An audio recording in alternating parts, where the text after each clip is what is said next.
दुनिया के सबसे अमीर और ताकतवर देशों में शामिल है सऊदी अरब। वहाँ की रॉयल फैमिली यानी सऊद परिवार जो अरबों की दौलत में तैरता है। लेकिन उसी रॉयल फैमिली में एक ऐसा राजकुमार था जिसकी पूरी जिंदगी बिस्तर पर बीत गई। आंखें बंद, शरीर निशब्द और जुबान हमेशा के लिए खामोश। उसका नाम था प्रिंस अल वलीद बिन खालिद बिन तलात अल सऊद। नाम लेने में कोई गलती हुई तो क्षमा करें।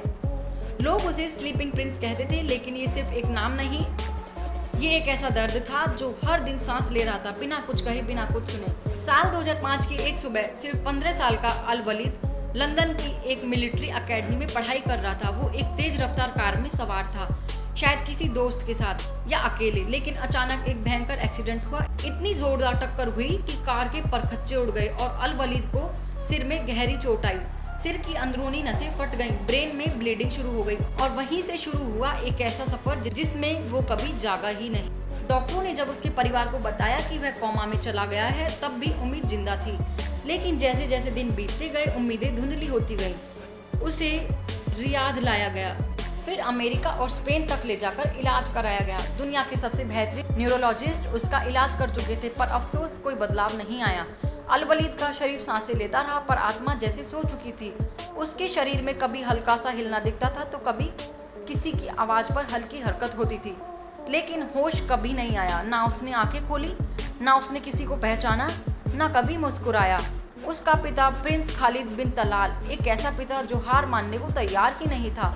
जब हर कोई कहता था कि लाइफ सपोर्ट को हटा दो, तब भी उन्होंने साफ मना कर दिया। उनका कहना था, जब तक अल्लाह का हुक्म नहीं आता तब तक मेरा बेटा जिंदा है और मैं उसे मरने नहीं दूंगा। उन्होंने डॉक्टरों से लेकर दुआओं तक हर रास्ता आजमाया, लेकिन उनका विश्वास कभी नहीं टूटा। रियाद का वो हॉस्पिटल कमरा जहां अल वलीद भर्ती था, सालों बाद एक तीर्थ बन चुका था। वहां लोग दुआ करने आते, कुरान की आयतें पढ़ते, चुपचाप खड़े होकर रोते, कुछ बोलते भी नहीं, बस उसकी सांसें सुनते रहते। कुछ लोग उसे देखकर ये सोचते थे कि क्या कोई इतने सालों तक बिना होश के भी जी सकता है? क्या वाकई सिर्फ दुआ और विश्वास से कोई शरीर चल सकता है? 20 साल यानी 7300 दिन, हर दिन उसकी माँ उसे छूती रही, हर दिन उसके पिता उसकी सांसों को गिनते रहे। उन्होंने उसके लिए मशीनों को नहीं, अल्लाह को चुना। ये सिर्फ मेडिकल कहानी नहीं थी, ये इंसानी हिम्मत की एक मिसाल थी। इस बीच दुनिया भर के मीडिया ने कई बार खबरें फैलाई कि शायद अब वह नहीं रहा, लेकिन हर बार परिवार से जवाब आता, नहीं, वो जिंदा है और हम उम्मीद नहीं छोड़ेंगे। और इसलिए दुनिया ने उसे स्लीपिंग प्रिंस का नाम दे दिया। आखिरकार 19 जुलाई 2025 उस राजकुमार ने हमेशा के लिए अपनी आखिरी सांस ली। 36 साल की उम्र में उसकी जिंदगी का 2/3 हिस्सा कोमा में बीता।